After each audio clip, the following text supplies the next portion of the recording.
Hello students, this is Namrata Goliyan.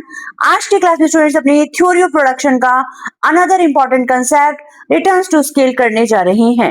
इससे पहले students हमने जाना था प्रोडक्शन फंक्शन क्या होता है, इनपुट्स, आउटपुट्स, लो वेरिएबल प्रोपोर्शंस, उसको अल्टरनेटिवली हम रिटर्न्स टू फैक्टर भी बोलते हैं। रिटर्न्स टू फैक्टर और लो वेरिएबल प्रोपोर्शन क्या था? It operates under short run and in low variable proportion some factors were fixed and some factors are variable, but इसके opposite returns to scale में क्या होता है? It operates under long run and all factors are variable. All factors are variable. जो सबसे key point है, that is the all factors are variable. अब आप कंपैरिजन कीजिए returns to scale और returns to factor का।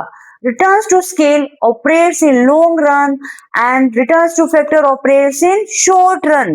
In returns to scale, all factors are variable, and in returns to factor, some factors are fixed and some are variable. Understood? ये तो था basic difference. अब हम जानते हैं returns to scale. Returns to scale क्या होता है?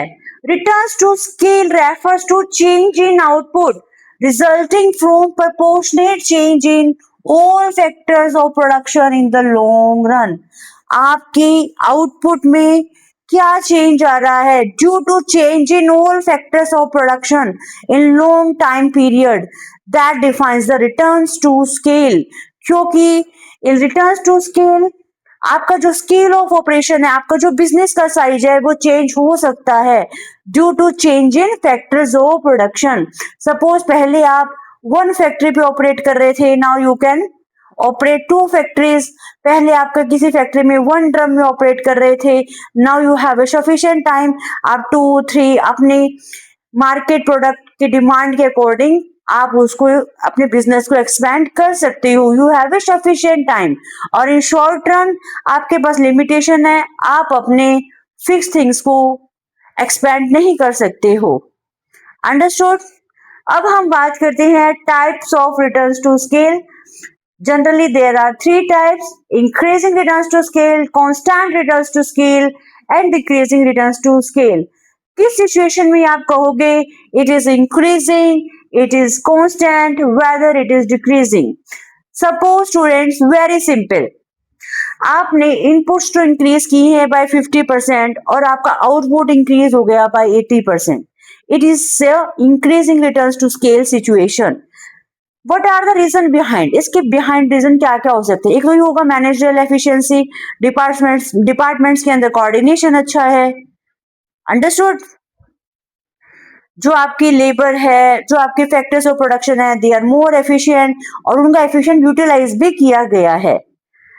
कांस्टेंट में क्या होता है?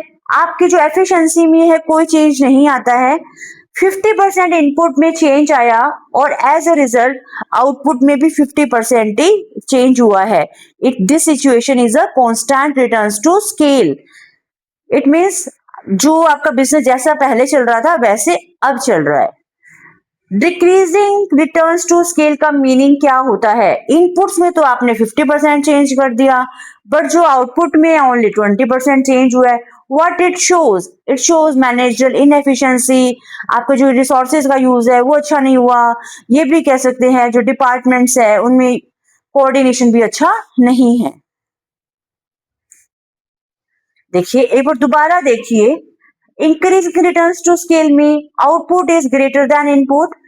इन constant returns to scale input change और आउटपुट चेंज सेम है। And in decreasing returns to scale आपने इनपुट्स तो ज्यादा चेंज किए हैं बट आउटपुट में कम चेंज हुआ है।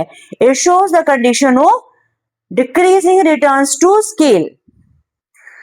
अब आपके प्रॉब्लम को सिंप्लीफाई करने के लिए कोप डगलस ने एक प्रोडक्शन फंक्शन इंट्रोड्यूस किया है, Cobb Douglas production function, that helps to know कि आप किस रिटर्न्स टू स्केल के अंदर ऑपरेट कर रहे हो अपनी बिजनेस एक्टिविटीज को। इसके लिए फॉर्मूला है Q denotes output, A denotes level of technology that remain constant. Here L denotes labor, alpha denotes coefficient, K denotes capital and B denotes beta, alpha and beta. These are the इलास्टिसिटीज।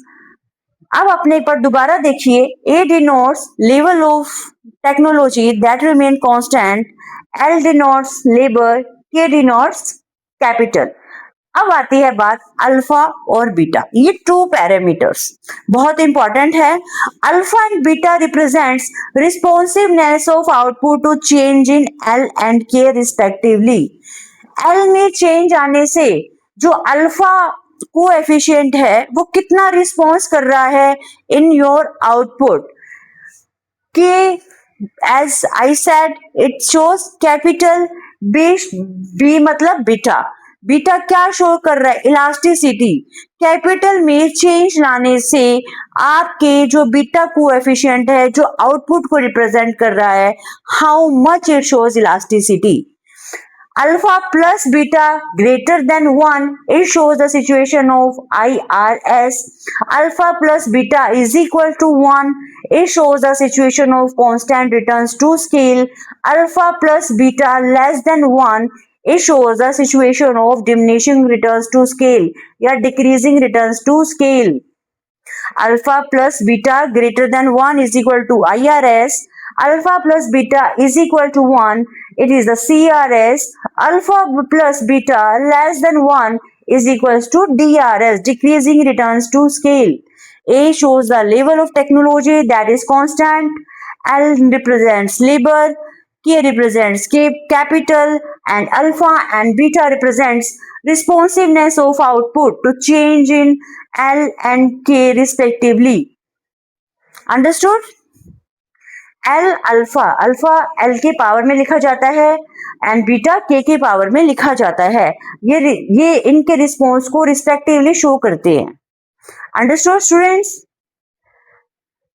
Thank you students. I hope आपको आज की class बहुत अच्छे से समझ आई होगी and you will surely cooperate me in the future too. Thanks again and bye bye.